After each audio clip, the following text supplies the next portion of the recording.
Clôture des JPOAR 2024, les présidents d'institutions de Côte d'Ivoire engagés à renforcer le lien de confiance avec les populations. Cette troisième édition s'est déroulée autour du thème « Les institutions de la République au cœur du développement socio-économique de la Côte d'Ivoire ». Journée mondiale de l'enfance, 150 enfants siègent symboliquement à l'hémicycle en lieu et place des députés. Les enfants prennent la parole pour leur droit à une identité légale. La région de la Nawa a accueilli du 31 octobre au 2 novembre 2024 la foire Bara, un événement phare organisé par l'Organisation internationale du travail, OIT et l'UNICEF à l'intention des jeunes de la région et toute la Côte d'Ivoire. Cette initiative vise à offrir aux jeunes des perspectives d'emploi et de formation en les mettant en contact direct avec des entreprises de divers secteurs d'activité.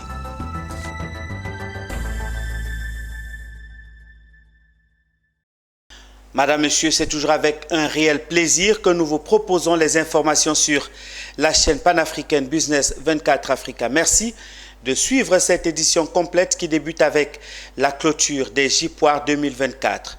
Les journées portes ouvertes des institutions de la République ont refermé ses portes le 1er novembre 2024 au Sofitel Hôtel Ivoire d'Abidjan. Cette troisième édition des JPOAR 2024 qui avait pour thème les institutions de la République au cœur du développement socio-économique de la Côte d'Ivoire a permis aux 15 institutions de se faire découvrir et visiter par la population à travers des conférences, des panels, des expositions et des animations. Les JPOAR 2024 ont pris fin avec l'engagement des présidents d'institutions à continuer à renforcer davantage ce lien de confiance avec les populations. Konena Nourgo et Marius Seri. Les 48 heures des JPOAR auront suffi aux institutions ivoiriennes de s'ouvrir davantage aux citoyens lambda. Organisées au Sofitel Hôtel Ivoire du 31 octobre au 1er novembre 2024, ces journées portes ouvertes des institutions de la République ont permis aux institutions de mieux se rapprocher de la population afin de renforcer le lien de confiance avec elles. 2 jours ornés d'expositions, d'animations et de panels afin de relever le rôle des institutions de la République dans le développement socio-économique de la Côte d'Ivoire. 2 journées bien remplies qui se referment avec l'engagement des présidents d'institutions de continuer à entretenir cette relation de confiance avec le peuple. Nous avons pu observer un véritable engouement des populations à l'endroit de nos institutions, ce qui révèle en réalité l'intérêt tout particulier que nos concitoyens leur portent et la confiance qu'ils placent en elles. Ces journées sont la preuve tangible qu'une collaboration étroite et pérenne entre les Ivoiriens et leurs institutions est possible et indispensable à la paix et à la cohésion sociale. Nous avons donc la responsabilité de cultiver cette confiance et de garantir la transparence de nos actions afin que chaque citoyen se sente pleinement impliqué dans le développement de notre pays. Les journées portes ouvertes des institutions de la République de Côte d'Ivoire sont une initiative du haut représentant du président de la République. Cette troisième édition s'est déroulée à Abidjan du 31 octobre au 1er novembre 2024 sur le thème « Les institutions de la République au cœur du développement socio-économique de la Côte d'Ivoire ». Vous suivez Business 24 Africa. En prélude à la journée mondiale de l'enfant célébrée le 20 novembre prochain, l'UNICEF a permis à plus de 150 enfants de prendre symboliquement la place des députés à l'Assemblée nationale de Côte d'Ivoire. Cette initiative vise à sensibiliser les décideurs sur l'importance de la déclaration des naissances essentielles pour garantir à chaque enfant une identité légale et un accès aux droits fondamentaux. Ce plaidoyer, nommé Kids Take Over, s'inscrit dans le cadre des célébrations du 35e anniversaire de la Convention relative aux droits de l'enfant et met l'accent sur les progrès et défis de la Côte d'Ivoire en matière de protection de l'enfance. Autre précision avec Ami Korobara et Ndrin Salomon. L'acte d'état civil de naissance est le document le plus important dans la vie d'une personne. En cela, qui permet de l'identifier par son nom légal, d'établir sa filiation et sa citoyenneté. Réunis dans l'hémicycle ce 31 octobre, les enfants ont pris la parole pour défendre leur droit à une identité légale à travers des discours et échanges avec les députés. Leur message est clair. Les chefs de village, les paysans de jeunes et groupes de femmes ont besoin de vous. S'ils sont rattachés, s'ils sont joints à ces actions de sensibilisation dans les villages, nous sommes persuadés que chaque enfant pourra avoir une identité légale. Plaidoyer, c'était pour chaque enfant. Chaque enfant doit avoir son acte de naissance. Je l'ai dit à nos parents de faire les actes de naissance de nos frères, de nos sœurs. L'honorable Meïté Ben Abdoulaye, président de la commission parlementaire, a salué les actions de l'UNICEF et réaffirmé l'engagement de la Côte d'Ivoire à résoudre la problématique de la déclaration des naissances. Quant à Jean-François Basse, représentant de l'UNICEF, il a exprimé le souhait que cette journée soit mémorable pour tous les enfants présents. Son Excellence Chadama Bictogo, à travers le président de commission, Maître Abdoulaye Ben Meïté, nous ont fait la grâce de faire venir ici, dans cet hémicycle de l'Assemblée nationale, une centaine d'enfants, pour que ces enfants-là repartent avec la plus belle des mémoires et le plus beau souvenir de leur passage dans ce lieu mythique. Et cet exercice m'a permis de comprendre tout le travail remarquable qui est accompli par l'UNICEF. Éduquer nos enfants, les guider, mais leur donner de l'espoir. Je voudrais saisir l'opportunité pour appeler tout le peuple ivoirien à se souvenir que l'enfant est un homme. Cet événement à l'Assemblée nationale souligne l'importance d'une action concertée pour assurer à chaque enfant une existence reconnue légalement. Grâce à cette initiative, les enfants ont pu exprimer leurs besoins directement aux décideurs, rappelant que l'identité légale est le premier pas vers la réalisation de leurs droits. L'actualité se poursuit. Le samedi 2 novembre 2024, la Maison de la Presse au plateau a vibré au rythme de l'enthousiasme lors de la 7e édition de la cérémonie de remise des diplômes de l'Institut Boosté Afrique. 540 auditeurs ont reçu leur diplôme de fin de formation à cet événement, témoignant la reconnaissance de leur performance allant du bac au master pour l'année académique 2023-2024. Pour en savoir davantage, je vous propose de suivre cet élément signé Michel Brou et Richard Akeke. C'est une récompense bien méritée pour ces 540 étudiants de plusieurs filières à cette 7e édition de remise des diplômes de l'Institut Booster Afrique. Les visages rayonnants des lauréats illustrent la satisfaction et la joie d'un parcours achevé après 12 mois de cours en ligne et présentiel. Ces moments heureux ont été partagés par les lauréats accompagnés de leurs familles, encadreurs et partenaires de l'Institut.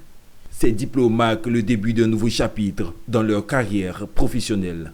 J'ai reçu un DUT en transport et logistique.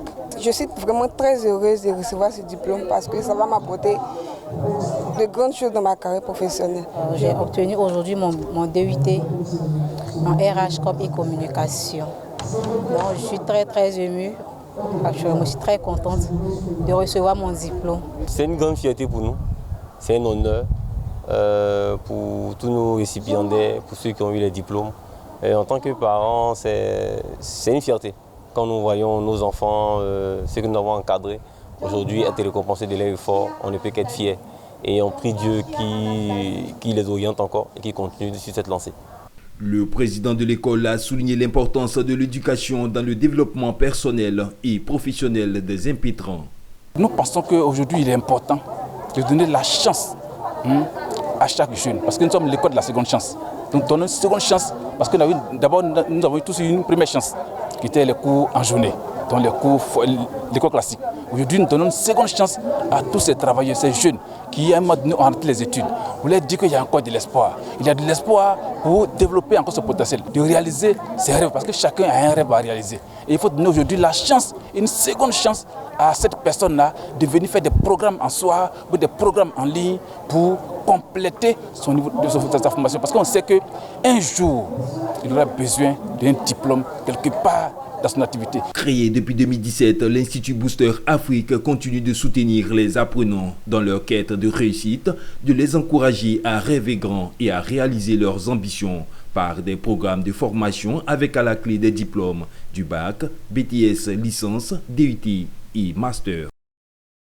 Allons-y, faire un tour au cinéma. On ne le dira jamais assez, les VBG ou violences basées sur le genre ne progressent qu'à cause du silence qui les entoure. Afin de briser ce mur, l'ONG Owen Overcome Women a produit un long métrage de sensibilisation des populations intitulé Silence mortel. Ce film dénonce sans véhémence et sous tous ses aspects les VBG. L'avant-première de Silence mortel a été projetée le samedi 2 novembre 2024 au cinéma Pathé du Cap Sud devant de nombreuses personnalités.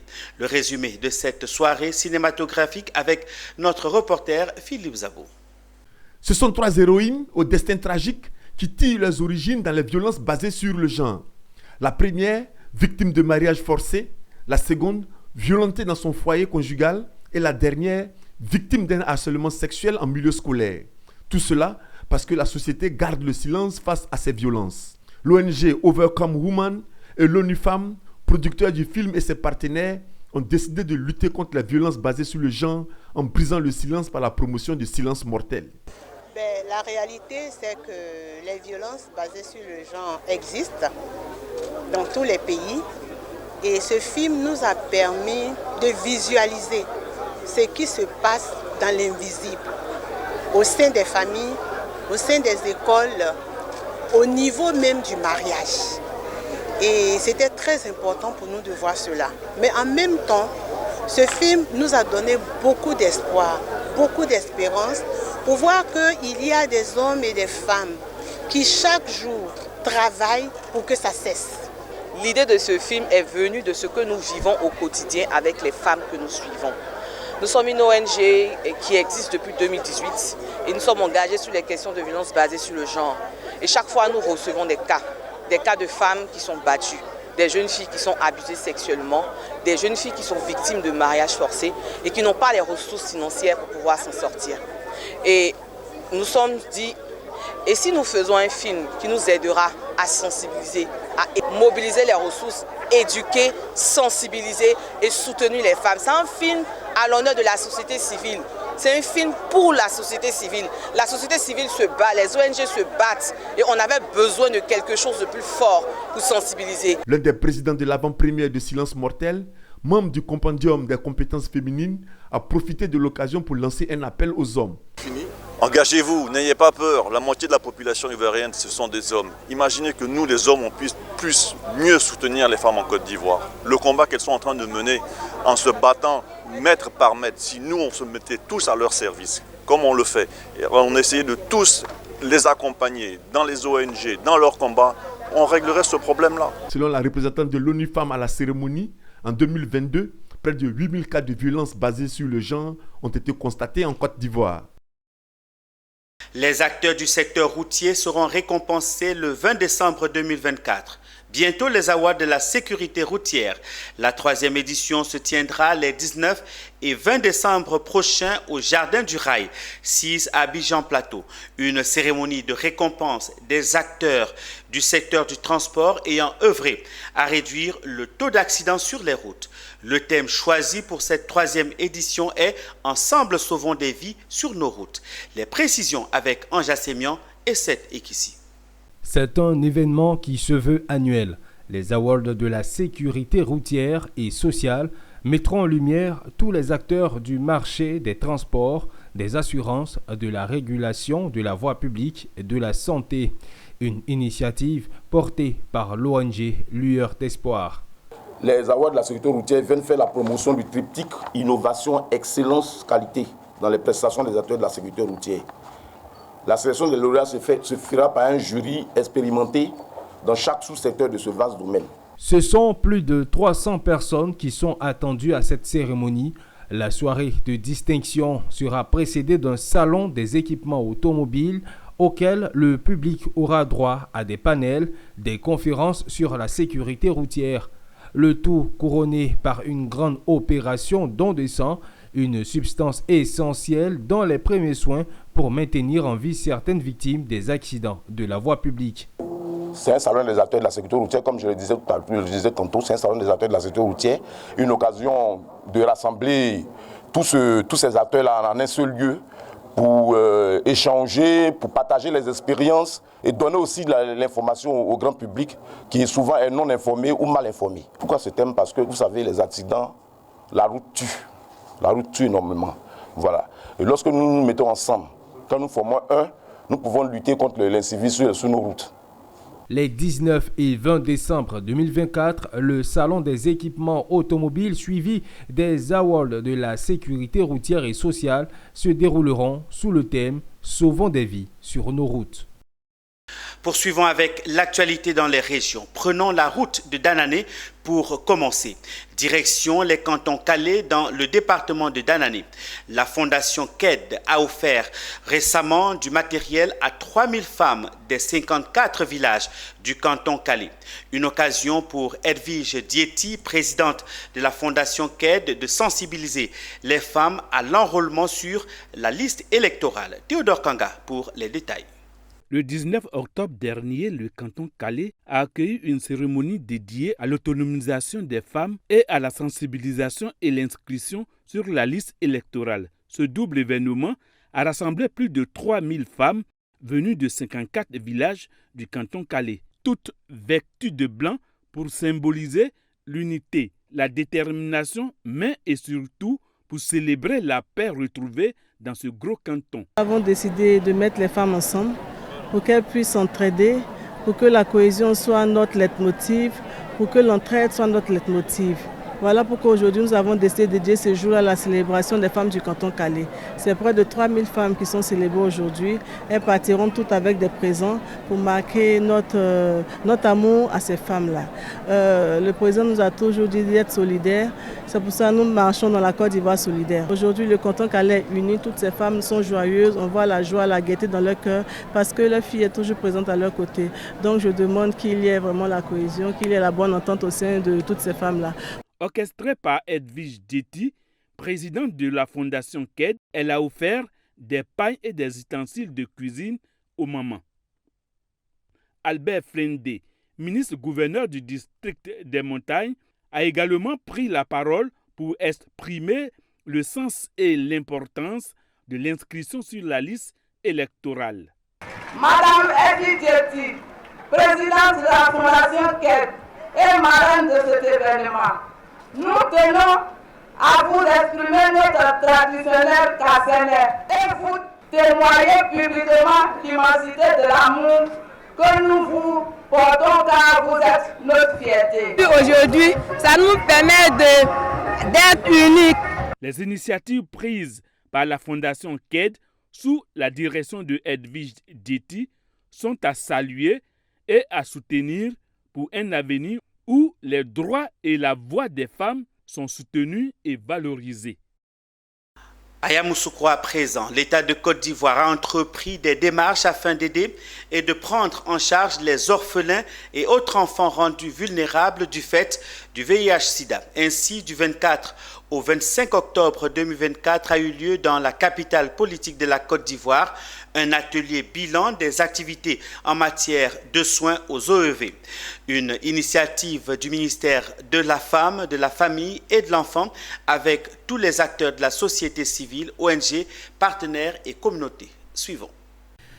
Avec pour thème synergie et perspective de l'évaluation des actions et renforcement de la collaboration entre les acteurs communautaires cliniques et sociaux pour un impact durable, cet atelier s'inscrivait dans la dynamique des interventions liées au plan stratégique pour l'offre aux personnes vivant avec le VIH-Sida, y compris les OEV, dans le but d'améliorer leurs conditions de vie et de bien-être.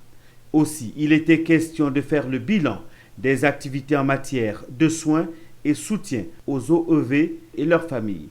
Les résultats donc de nos travaux de ces 2 jours sur nos pratiques harmonisées, d'où la présence de tous les ministères techniques concernés, permettra donc d'évaluer et de valider les acquis des services délivrés sur tout le territoire national par les différents acteurs sociaux et nos partenaires de mise en œuvre.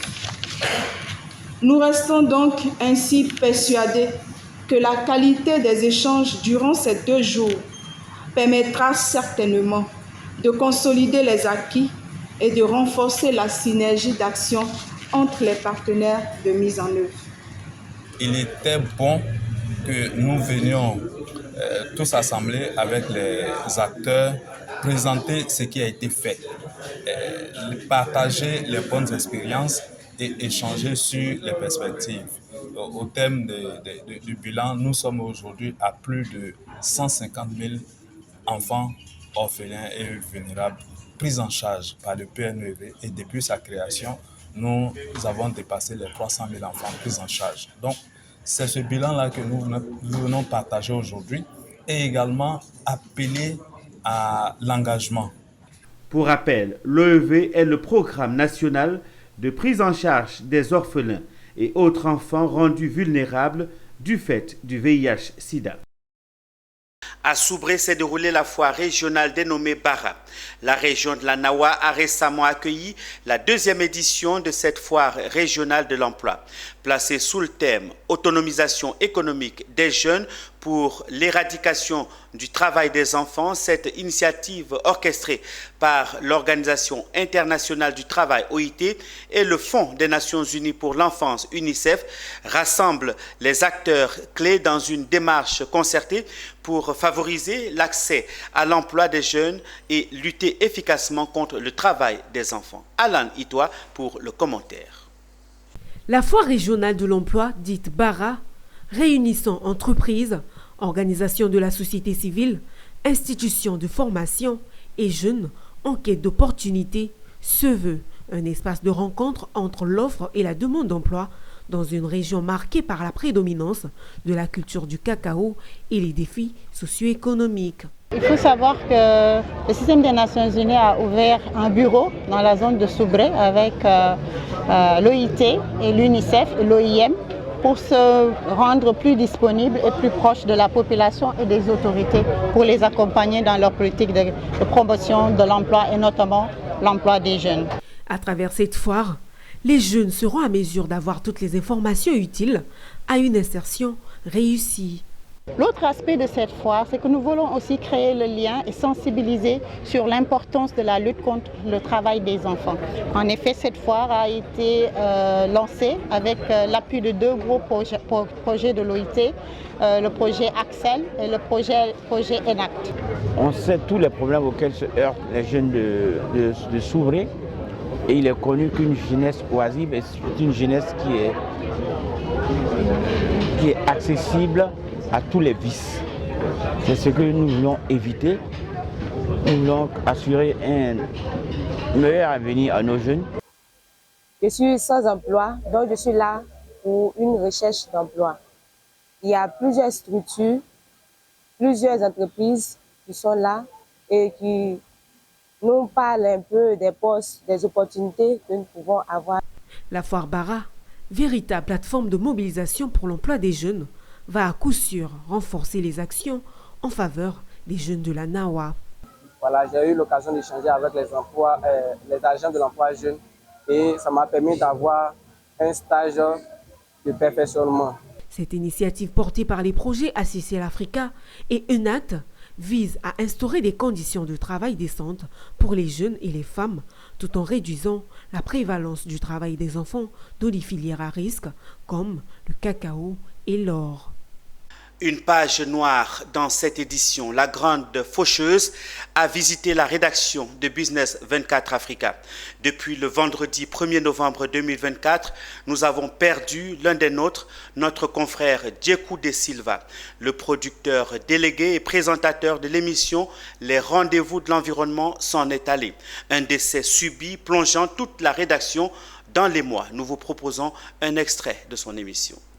La désertification, la déforestation, l'acidification des océans, l'érosion massive de la biodiversité, la chute des stocks de ressources halieutiques et les multiples formes de pollution se sont considérablement accélérées depuis les années 1950. Et pour cause, la croissance démographique a engendré une urbanisation insuffisamment planifiée qui a entraîné des problèmes d'assainissement, de gestion des déchets domestiques et industriels, des problèmes d'éducation sanitaire, des problèmes d'habitat et de cadre de vie. Mesdames et messieurs, bienvenue à notre magazine, les rendez-vous de l'environnement.